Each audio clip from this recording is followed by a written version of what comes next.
So, Renato, will the Thursday night massacre at the Justice Department help turn the tide against Trump? Eh, it's complicated.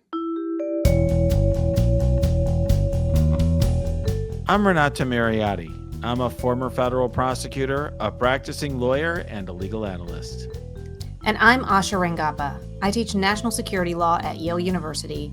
I'm a former FBI special agent, and I'm a legal contributor for ABC News. And we're here to help you understand topics that can't be boiled down into a soundbite or a skit. Wow, Asha, we have a lot to talk about this week. There's a flurry of letters and other actions that a lot of people are calling the Thursday night massacre. Yes, I got caught up on all of that today because I was in the city seeing a show last night and completely oblivious, and then I tuned in this morning and it's been crazy town. For sure. And where it started, I'll talk about maybe the first letter that started this off. This was started because the Deputy Attorney General, Emile Bove, I think is how you say his name, sent I should say he's the acting Deputy Attorney General, a personal attorney of Trump, keeping the seat warm for another personal attorney of Trump's to come in after he sent it confirmed, wrote a letter to the interim U.S. attorney in the Southern District of New York, who is a conservative and was actually, I believe, elevated to be interim U.S. attorney by Trump, if I recall correctly. And he directed her to dismiss the indictment against New York Mayor Eric Adams without prejudice. In other words, so that the case could be brought again in the future. And in fact, the idea is, according to the letter, that a future U.S. attorney appointed by Trump and Senate confirmed would reevaluate the case and make a determination regarding whether the case would go forward. But for now, it needed to be dismissed for a couple reasons. And the stated reasons were that, first of all, without calling into question or even considering, he said explicitly, the facts, the evidence, or anything like that, they needed Eric Adams focused on helping Trump with his immigration agenda. And he essentially would be able to do that or agree to do that if they dismissed the indictment. And two, they were concerned about perceptions of weaponization against Adams because he was critical of Biden's immigration policy, which presumably he was doing because he really wanted that deal that was suggested in the other prong. And basically, from the way I read it, Asha, is it was like going to be like the sword of Damocles over the head of Adams, where essentially they would have this indictment sitting and waiting. And if he played ball and basically violated New York civil law by going against the sanctuary city law and, cooperating with Trump on immigration, they'd keep the indictment on the sidelines. That is the letter that started the whole firestorm. Yes, and there was also the suggestion that the former U.S. attorney for New York, Damian Williams, was, that this was a politically motivated prosecution. That's right. And that, I think it's fair to say, because we'll get to these letters, there's a whole series of them, that Emile Bove kind of circled back and expanded on that point, shall we say, in his letter and response. So I don't know if you want to talk about the next letter in the chain here. Do we want to talk about the next letter, or we want to just unpack this one first, which is He's basically conceding on the face, like in this Department of Justice communication, that this is a quid pro quo. I think, I'd say he's suggesting. I would not say he's conceding that. I think he's suggesting that. Isn't he comparing it to the Russian prisoner exchange? He did, and that's why I say suggest. He's comparing it to that, and basically, do you really want to be the Russians in this scenario? You know what I'm saying? I hear you. So, and in a later letter, without spoiling anything, there is a suggestion that that's basically saying this is a quid pro quo. I think he strongly hints that it's a quid pro quo. Let's just think about it in the alternative. Let's say it wasn't, right? Well, then why couldn't whoever, if Adams was under indictment, why couldn't he continue? Why couldn't he do this anyway? Mhm. And why couldn't, if he was so distracted by this, why couldn't he have somebody else take care of it? Right. I mean, it's not like he's the only one running New York's government, city government. So I think it sure looks that way, would be the way I would say that. But what I thought was interesting about it, Asha, I have a spicy take on it. I thought it was very interesting that they didn't feel like they needed to try to pretend that this was anything other than what it was. In other words, another way to go about this would have been to say, we've spent a lot of time looking through all the files, and we have come to our own independent determination that you don't have the evidence.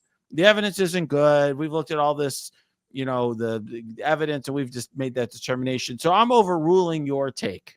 And so you're wrong on that. And that would have been interesting because it would have been dishonest, perhaps. I don't know. I haven't seen the evidence, but presumably that's why they didn't do it.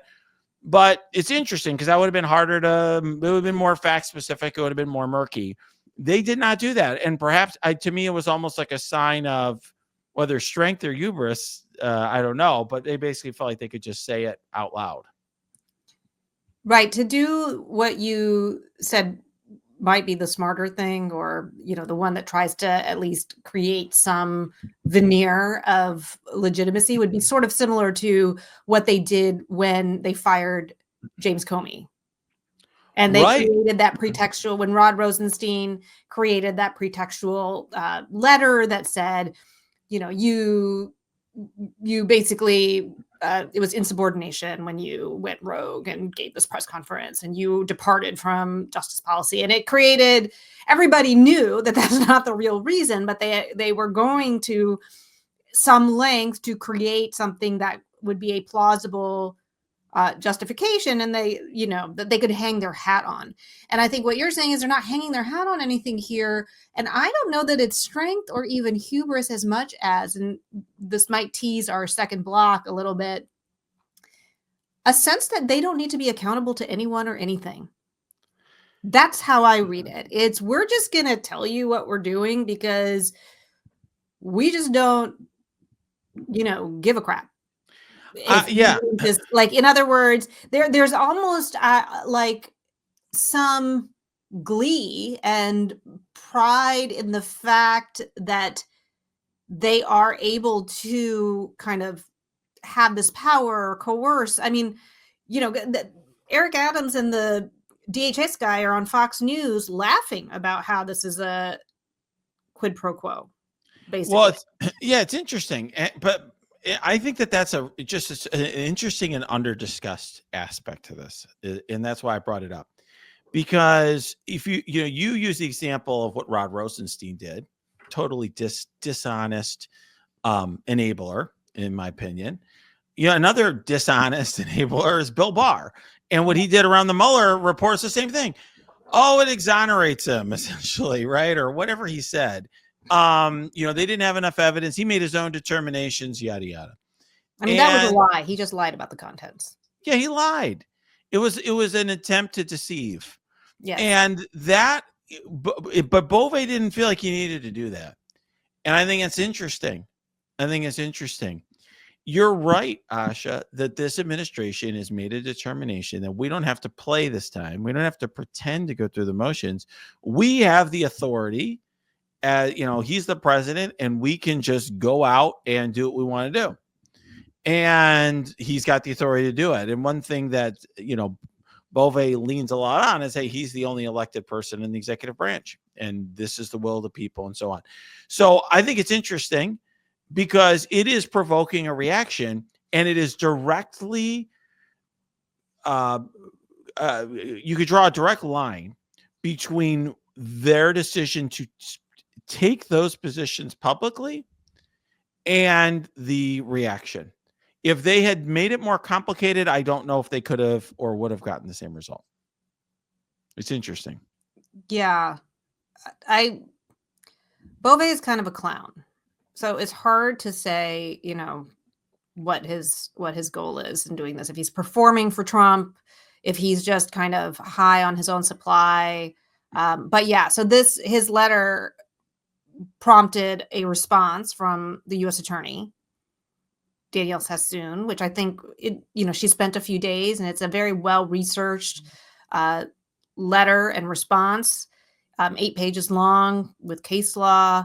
But she basically goes point by point and says, I would not be faithfully executing my job and my duties and my oath to uphold the Constitution if I go along with this. Correct. And it's interesting. She addressed it to Pam Bondi, essentially of going to Beauvais' supervisor effectively, or, to try to address it to her. And she didn't get a reply. I mean, not to spoil the next pieces, but she did not get a reply from Pam Bondi. But it was interesting. Another thing, to point out, as I mentioned earlier, she's conservative. She clerked for 2 conservative judges, including Justice Scalia. She's, she, like you said, I thought it was a very well put together letter, and it was thorough, and it was very carefully considered and very well written.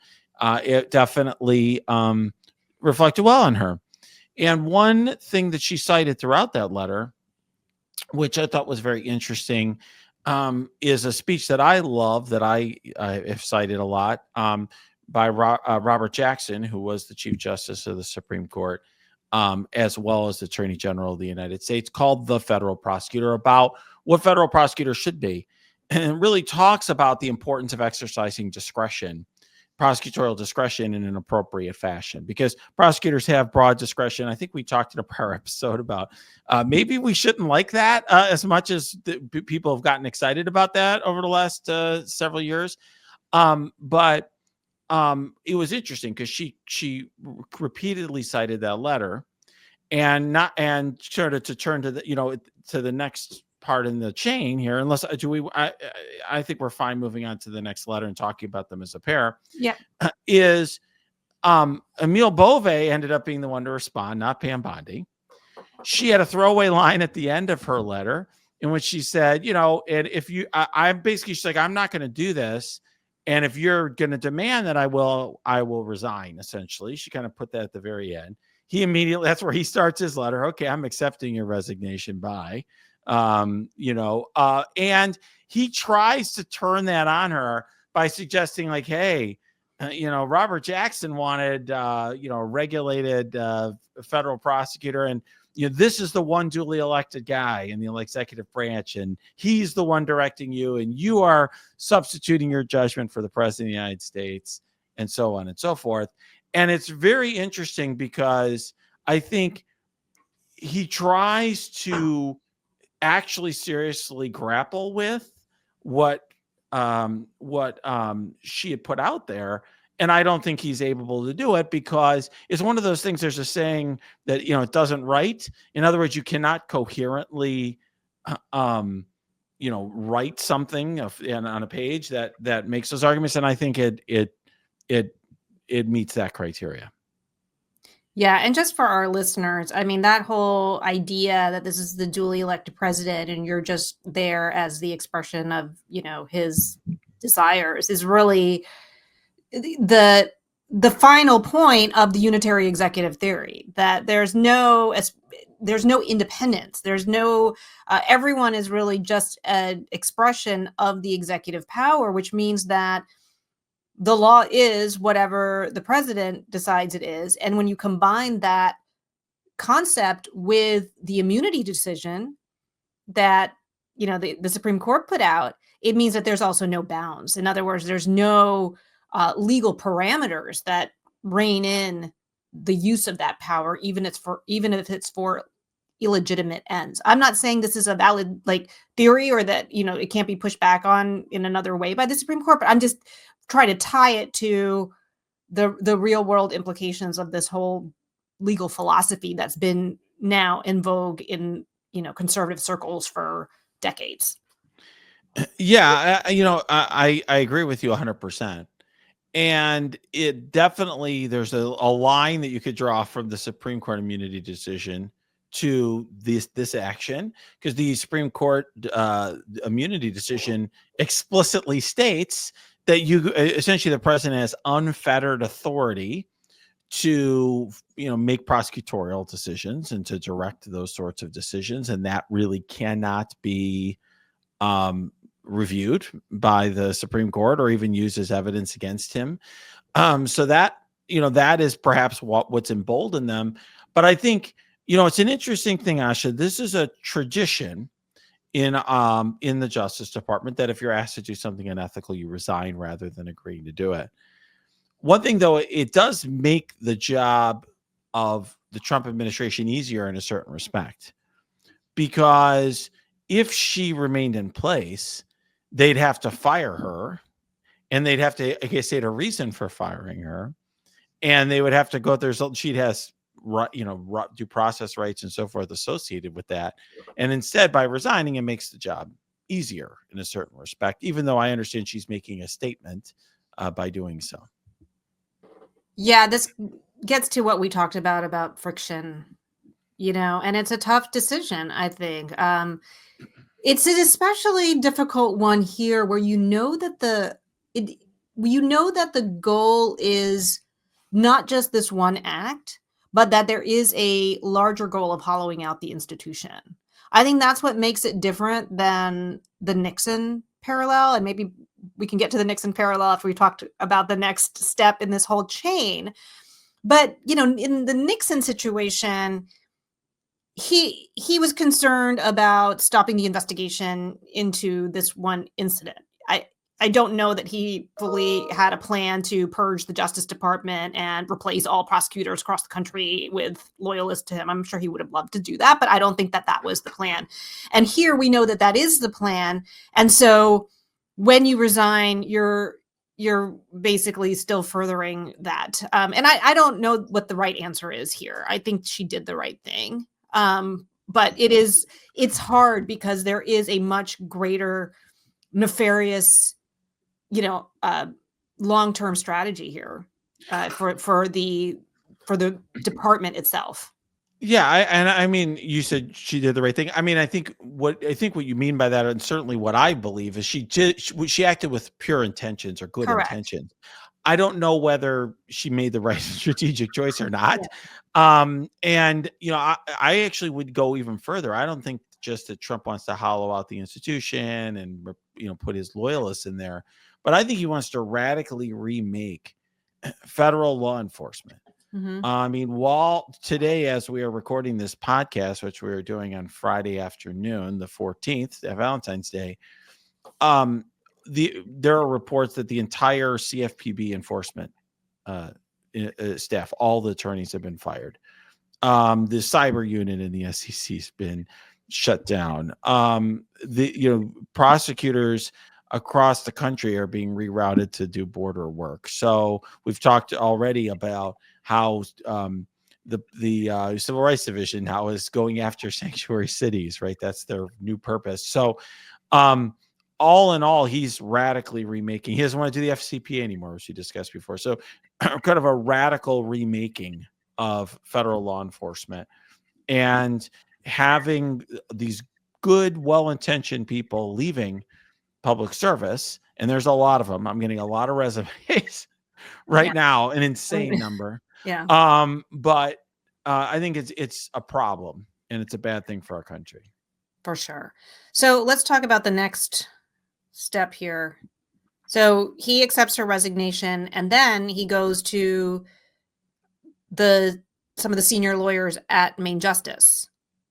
Right, in the public integrity section. And basically says, okay, public integrity section, which is the section of the Justice Department that investigates public corruption, ironically, and basically says, you need to dismiss this. You need to file a motion to dismiss this indictment. And the leaders of that section refuse to do so and resign themselves. 5 of them. Yeah, no, it's very notable. But 5 or 6? I don't recall, but it was notable that essentially the whole leadership of the section resigned. And it's important because that is a section of the Justice Department that's tasked with ensuring that corruption in government is punished and is investigated and so on. So essentially, it would be so contrary to their mission to further A Whether corrupt scheme. a Yeah. corrupt scheme. I mean, whether it's corrupt technically whether it's whether it's something that technically is a violation of the criminal laws is irrelevant. It's certainly very improper and unethical. Let's just put it that way. Right. Okay. And a violation of the Justice Manual, as Danielle Sassoon pointed out. Right. And she was, that's what I was saying. She's very careful about it. And I would echo her in that. But the bottom line is it's not consistent with what the public integrity section should be doing. And so they've resigned. Now, just to take that further, there's two other things that happen. We could take them in whatever order. Obviously, one of the, I'll call line assistants, one of the assistant U.S. attorneys who was working on the matter, published a letter that's been very highly publicized. And reportedly, all the attorneys, I think 30 some attorneys in the public integrity section, were brought in a room and basically said, you have 1 hour to figure out what you was signing this motion. And then one 30-year veteran of the section took one for the team and agreed to do it because the alternative was everybody was going to get fired. Correct. Yeah. That one attorney's letter is really something. His name is Hagen Scotton. Mm-hmm. Also, by the way, he's a Roberts clerk, top graduate from Harvard Law School. I think Army Special Forces and a Bronze Star recipient. I mean, this guy, he's a BFD, legally speaking, and his letter to Beauvais is just Google Hagen Scotton and read it. And what I thought of when I read his letter, because I give a talk about complicity and truth tellers and how you become a truth teller in like a complicit system, etc. And I use the concept of parrhesiastes. I think I'm saying that right. It's the Greek idea of a truth teller, and the Greeks said that a truth teller has to have 5 characteristics. 1 is duty. They feel an obligation to speak the truth. 2 is they have frankness. They speak freely and tell everything they know. The 3rd is the truth. They speak what they know to be true.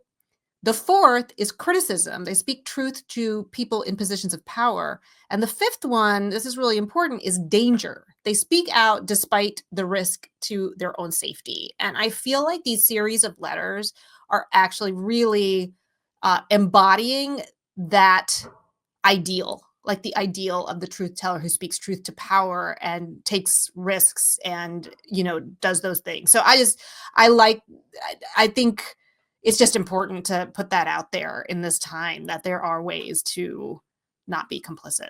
I don't know. Absolutely. And there's been quite a reaction to those letters. I will say it's interesting. His letter is much more my own writing style, short paragraphs and right to the point. But her letter has a different power to it because, like you said, it's very detailed, well-researched, thorough, precise, in a way that his letter is not. They're both, I think, interesting and important in their own ways. And they kind of set forward why the prosecutors felt that they needed to resign. And I will know.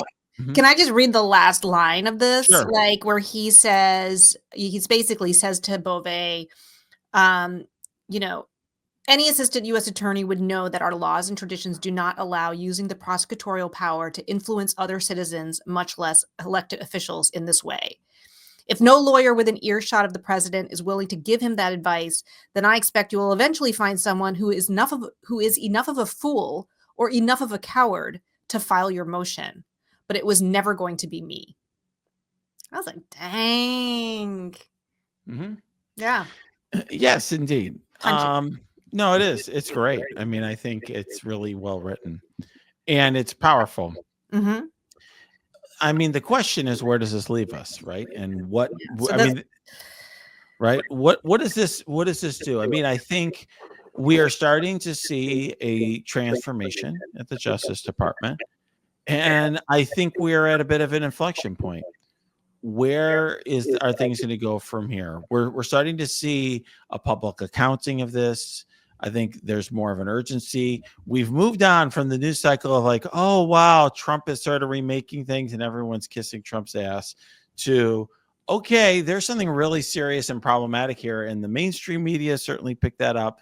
You're starting to see a lot of concern and energy around this. But in the end of the day, Trump is the president of the United States. He is taking radical steps, and radical steps continue. And this is just the beginning. Well, I think lawyers are really going to be at the forefront of this, because what he needs lawyers to do his bidding, to enact his change. And so I think it is important because the visibility.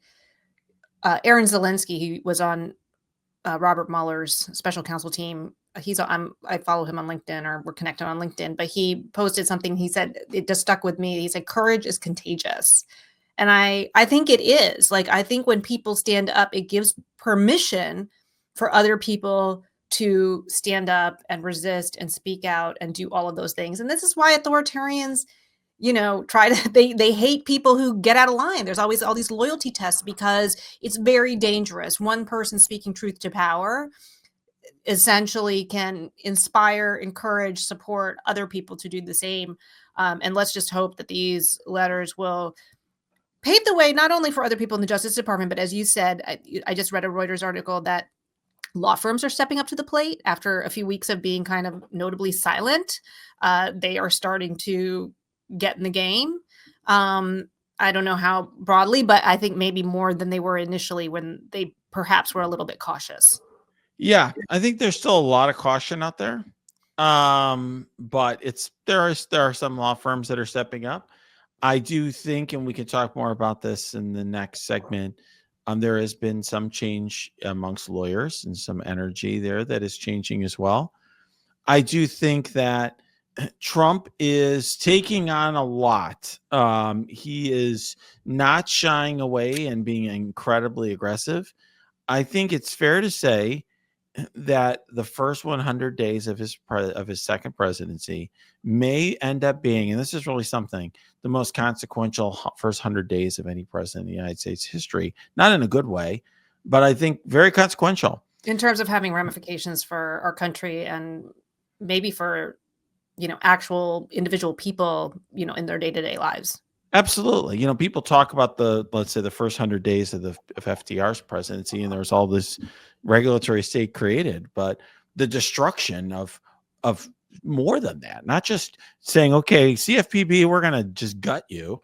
Literally, you go to the CFPB website and you get a page not found message, which is true right now, on the homepage. But, also just radically, changing the notion of how the rule of law exists and what offenses we prosecute and what we don't prosecute. In the TikTok matter, changing and, how he views a law that's been passed by both houses of Congress, signed into law by the prior president, appropriations, which you and I've talked about before. I mean, there's a lot there that is changing. And I think we still don't know exactly which way our country is gonna whether it's gonna go. Whether will there be enough pushback? But it is starting. There is hope out there. I think I may be the sad panda on this, but I'm starting to see more optimism. I'm starting to sense more optimism. Well, let's hope so. So to continue, I think in kind of the same vein, but slightly adjacent, maybe, in terms of lawyers and speaking out and stepping up. Or was it earlier this week? Every day blends together now.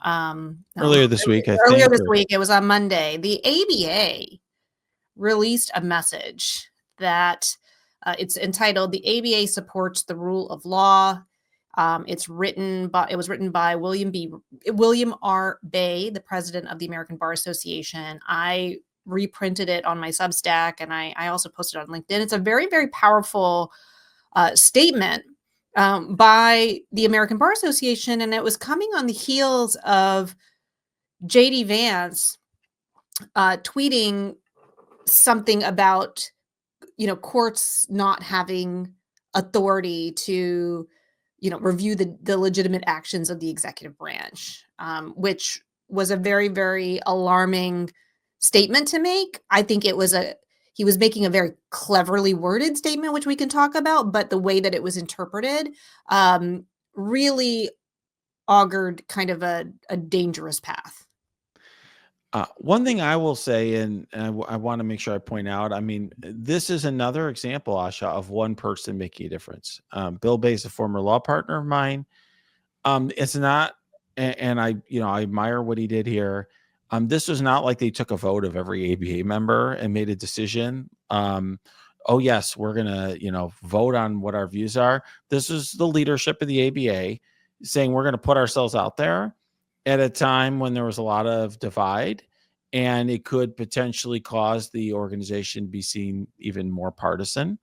And it is still a very, I would say, non-political, bipartisan, or nonpartisan institution for American lawyers, and a lot of us are members of the ABA. So I thought it was another example of one person trying to be courageous and making a difference. Right. And I think Mr. Bay took great pains to be politically neutral. And there's a few like really powerful things that he says, but he's like really invoking the idea of the rule of law, right? And that he says the administration cannot choose which law it will follow or ignore. These are not partisan or political issues. These are rule of law and process issues. We cannot afford to remain silent. We must stand up for the values we hold dear. The ABA will do its part and act to protect the rule of law. Now, this came the day after J.D. Vance, and I pulled up his tweet here, and he tweets, this is after the temporary restraining order that was issued by, I think he was referring to the one in New York, a bunch of them had come out. I'm not sure exactly. Massachusetts, there's a whole bunch, yeah. If a judge tried to tell a general how to conduct a military operation, that would be illegal. If a judge tried to command the attorney general and how to use her discretion as a prosecutor, that's also illegal. Judges aren't allowed to control the executive's legitimate power. Now, carefully worded. Because, okay, look, guys. Yes, he's making an assumption there. This would be kind of like a trick question on the LSAT or something like that. Judges aren't allowed to control the executive's legitimate power. He's making an assumption that a power is legitimate. In such an instance, then yes, it belongs to the executive. But guess who decides whether it's legitimate or not? The courts. Yes. And not only that, the examples he used are carefully chosen to be core executive powers. Correct. Right. And that's an example of not doing what Emile Beauvais did. See, he's in the Bill Barr school. Yes. Let's obfuscate. Let's try to say things that are technically true, but highly misleading. That was the Barr playbook. Like, I'll take these facts and words out of context and like put a bunch of brackets and ellipses and try to twist the wording of things. And that's exactly what happened here.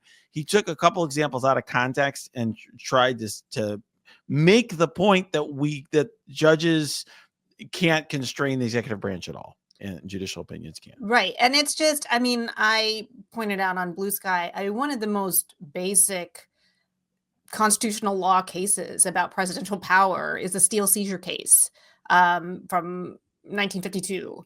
And that is where President Truman orders his Secretary of Commerce to seize steel mills during a steel workers' strike during the Korean War.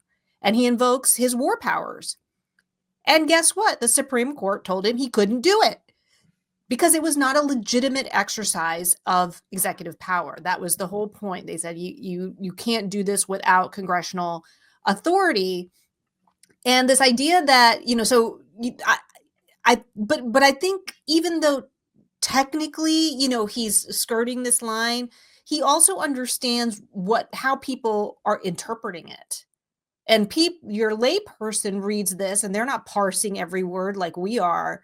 The subtext here is what the judges are doing now is illegitimate, and we're under no obligation to comply with it. I think that is how that was read and understood and retweeted and kind of shared in these circles. And if people are being conditioned to believe that it's the courts that are going rogue when they issue these temporary restraining orders, or whether when they declare actions unconstitutional or outside of executive authority or whatever, what they are doing is paving the way to defy the courts, and that should alarm everyone. I agree 100%. And that's clearly what he's doing.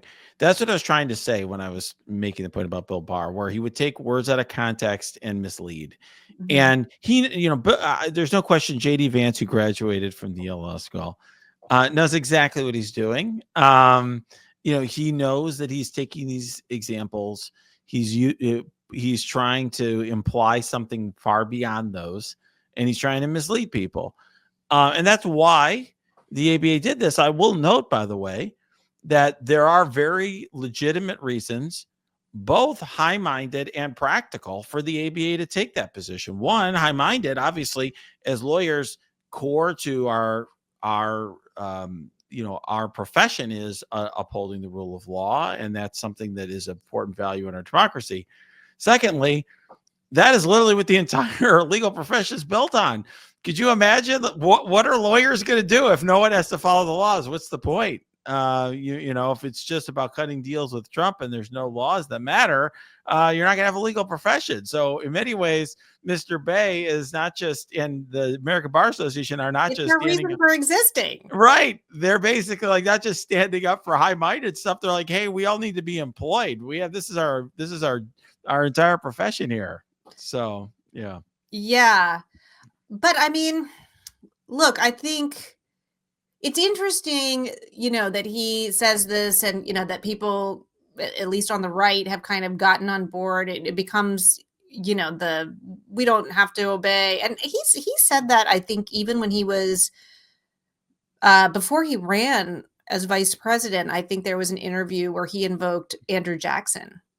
And so he, like, that's definitely kind of the, where he's going. And it's funny that, when you look back, it's clearly like this, it only applies to one party, because I didn't see anyone complaining when the Supreme Court told Biden that he couldn't cancel student loans because it was outside of his executive authority. Nobody said that, courts can't control him.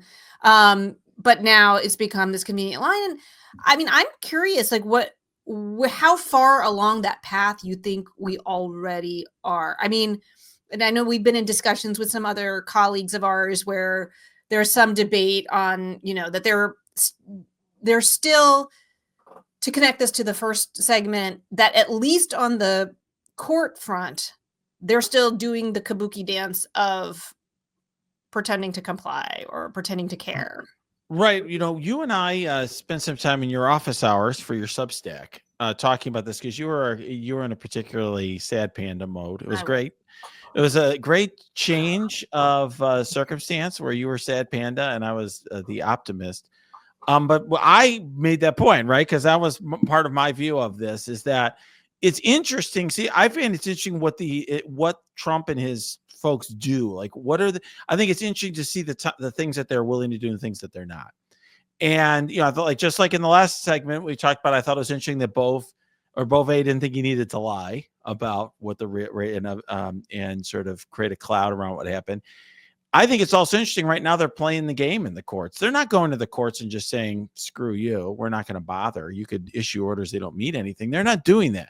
They're showing up in court and they're making arguments and they're going through the motions and they're doing their appeals.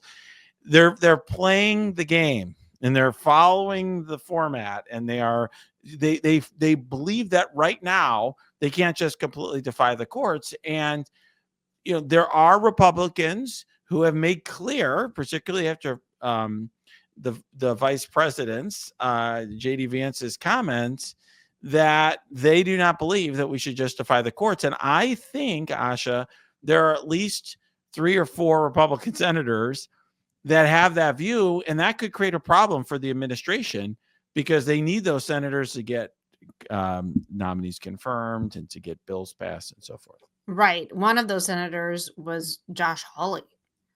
There you go. That's something. If Like, Josh Hawley, I know it's like that's where like my soul splits in two and disassociates or whatever, because I'm like, oh my god, I agree with him, or he's actually saying something sane. But basically, he was like, oh no, I don't think you can just defy a court. It's like, duh, like why does this obvious thing that undergirds our democracy have to be said? But this is where we are, and I'm curious what you think about the court's role in these kinds of things to assert its authority. So for example, with the dismissal of the charges against Eric Adams, and this procedure better than I, but that it would require leave of the court to do that. Does that mean that the court has discretion? Like if they see something that is nakedly corrupt, can the court I don't think have so. an I mean, in other words, where can the court, like, is a court just like, we're a neutral party and we just, keep like. In that context, it's different. And here's what I would say about that. I think the court may ask some questions and may note some things and say some things that'll get attention. I wouldn't be surprised in this case if that happens.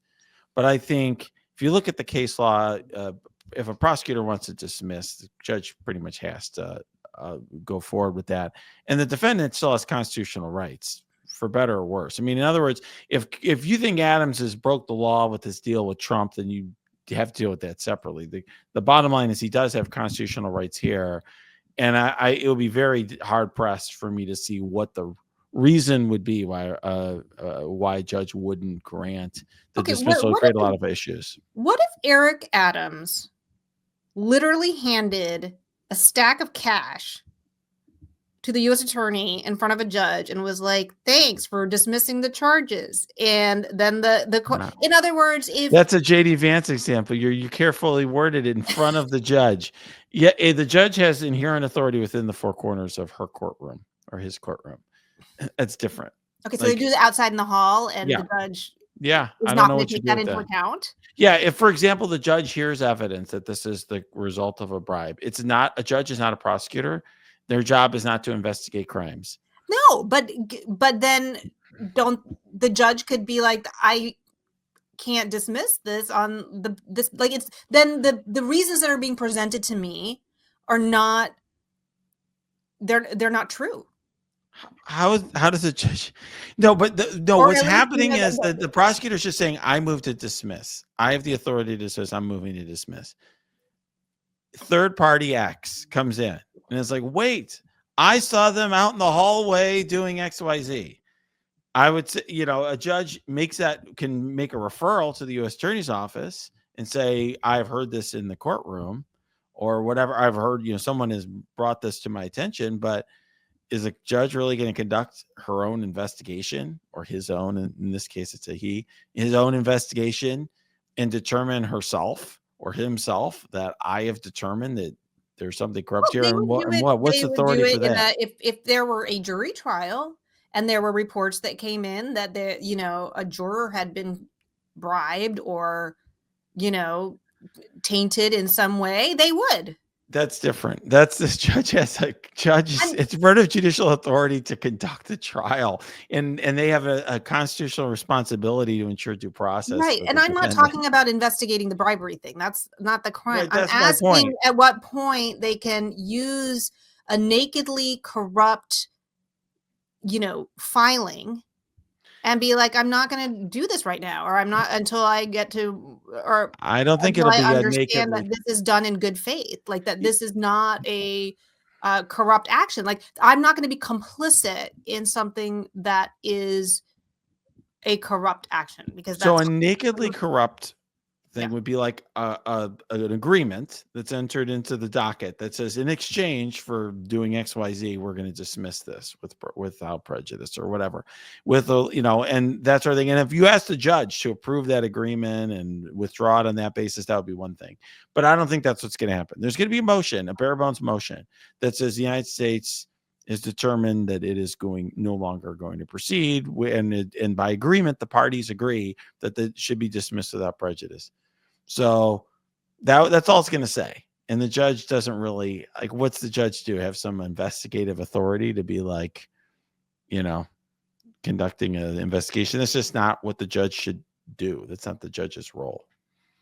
So No, I I don't think get it's going to that, but happen. I would just think that with all these resignations, that there would be some pause before the judge just kind of like robotically does what they normally do. And I think I'm asking this question because I think there's a question here on how much the Trump administration is relying on the good faith actors acting as though it's business as usual and kind of following kind of norms when, because prosecutors do this and they're normally acting, in good faith. Or this question also comes up with the governor of New York, for example, removing Eric Adams from his position, which I think she has the authority to do. And, you know, at least as of a few days ago, she was like, well, I'm not going to do that because that would be undemocratic, but it's like, we're all sitting here watching this actual weaponization of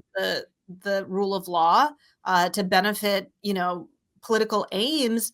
It's hard for me to see how anyone who has a lever of legitimate legal authority should not wield it in defense of democracy and the rule of law. In other words, if what it is doing is furthering a democratic principle or democratic value or upholding the rule of law, and it is within their power and it is legal, to me, I'm this whole like, well, they wouldn't do it. Yeah, probably a judge isn't going to do it in any other situation, but this is an extraordinary situation.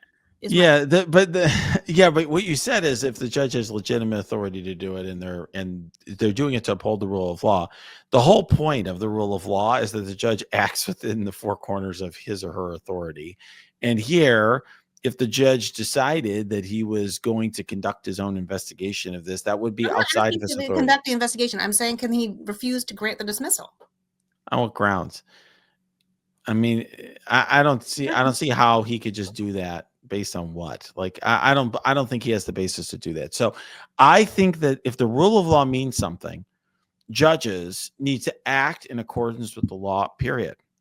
And in this sort of case, it's going to generate bad results because prosecutors do have the right to drop cases. There's going to be a lot of drop cases, Asha. I think there's going to be a lot of cases dismissed. And judges ultimately can't substitute their discretion for Trump's. One thing that I think is a dangerous thing is trying to bend our institutions to solve problems that really we need the populace to solve. And ultimately, I do not think we should have a situation where Trump can legitimately say the judges are going outside of their proper bounds. And then that becomes the issue. You have Court of Appeals judges and Supreme Court saying, no, actually, Judge Ho or whoever it is in this case acted improperly by doing something without any basis to do it. I think then that becomes the story as opposed to the story being that Trump and his leadership at the Justice Department tried to do something that was corrupt. All these prosecutors resigned. They had to basically effectively threaten the livelihood of all these Justice Department attorneys to get somebody to even sign it, and that's the end result. And it's on him, not on the judge. What do you think about the Governor Hochul situation? I think it's interesting because I understand her thought process, which is there's an election coming up, a mayoral election, and she can let the people of New York throw him out. And then it actually becomes a rallying cry for people to care in that election and generate a lot of interest in that election rather than her insert herself. And then Eric Adams has a talking point that he's been tossed out by the powers that be and blah, blah, blah. As opposed, he could run against her effectively and run against the system, and as opposed to just letting the people, rally up and throw him out. I think that's what she's thinking. I don't know. That might be. I mean, that was before a lot of this more nakedly corrupt stuff has come to the fore. But I'm also surprised to hear you say this, Renato, I'll be honest, because I feel like Uh-oh. I'm in yeah, trouble. I'm in trouble. Okay.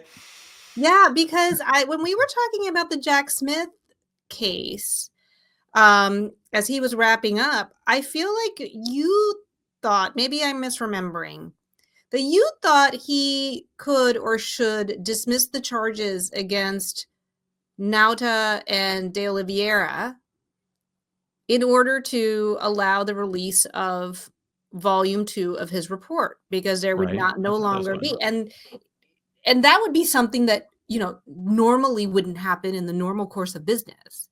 So it did seem like there was at least one situation where you believe that he should use this lever that he has in his power to do something, kind of with a eye to what would serve the best interests of, even if, in a normal situation, you would continue that prosecution until somebody told you not to, you couldn't do it. It's interesting though. See, although he has a very broad discretion to bring and dismiss charges. Now, I suppose ordinarily he wouldn't do it in that circumstance. I suppose you're right, but the question is really what's in the best interests of the United States, and in that circumstance, prosecutors have wide authority to make prosecutorial decisions.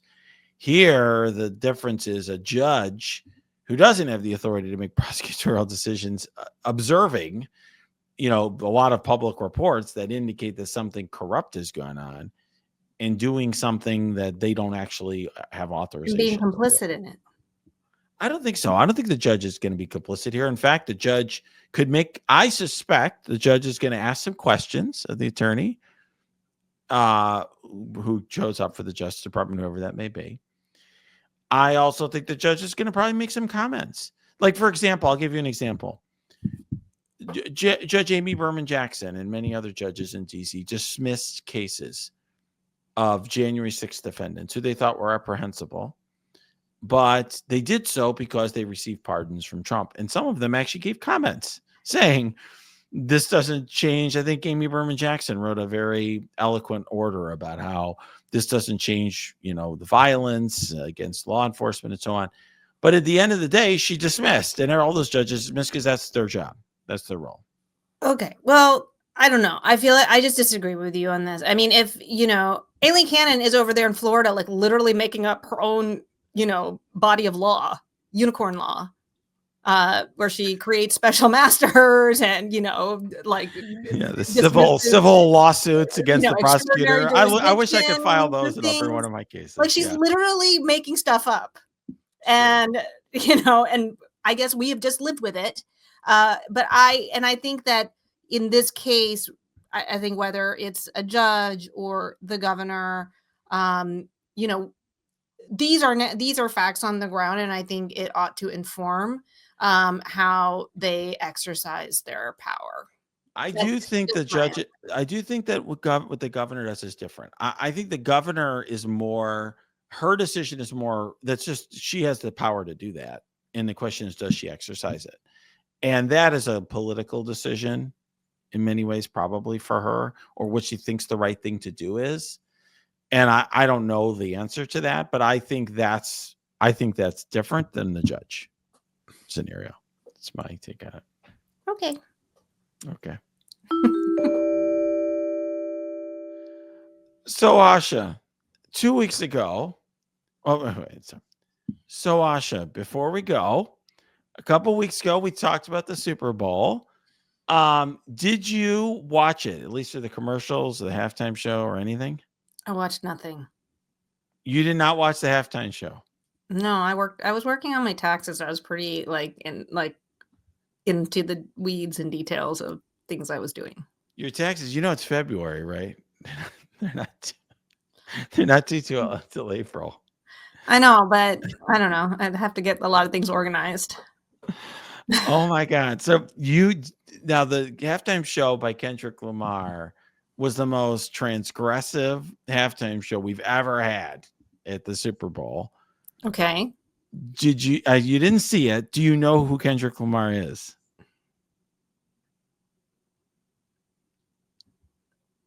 I'm gonna take. Is that like a Fifth Amendment thing?